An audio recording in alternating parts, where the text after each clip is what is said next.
Дали казните за комуналните предпријатија се лекот за здрава животна средина и Скопје без ѓубре? Општина Аеродром го казни јавното предпријатие Комунална хигиена со 88.000 евра.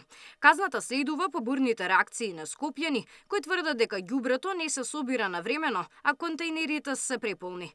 Градоначалникот на Аеродром вели предпријатието Комунална хигиена не си ја врши работата. Комунална хигиена не постапува согласно одредбите од Законот за управување со отпад, односно не си ја врши својата работа за која што сите ние како граѓани на градот Скопје плаќаме. Ненавремено го одведуваат отпадот од јавните површини, ненавремено ги празнат контејнерите.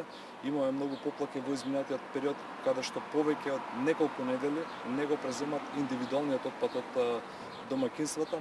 Неретко добиваме поплаки од компаниите кои што на месечно ниво склучуваат посебни договори, плаќаат посебни надоместоци кон јавното предпријатие Комунална хигиена, а Комунална хигиена не се врши работата. Стигна експресна реакција и од Комунална хигиена.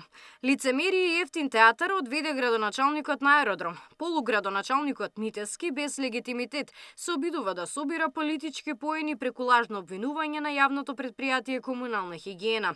Комунална хигиена работи според оперативен план кој го усвојува Советот на град Скопје по целосна контрола на ВМРО ДПМН и Влин. Сите попладнево направи обиколка во Ново Лисич. Начекавме преполни контејнери со отпад, но и механизација и работници на терен.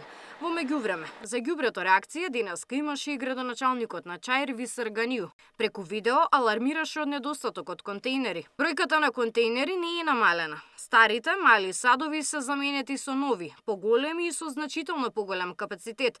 Значи зборуваме за зголемување на капацитетот, а не за намалување. Му врати од Комунална хигиена. Гавриела Лескова, Сител телевизија.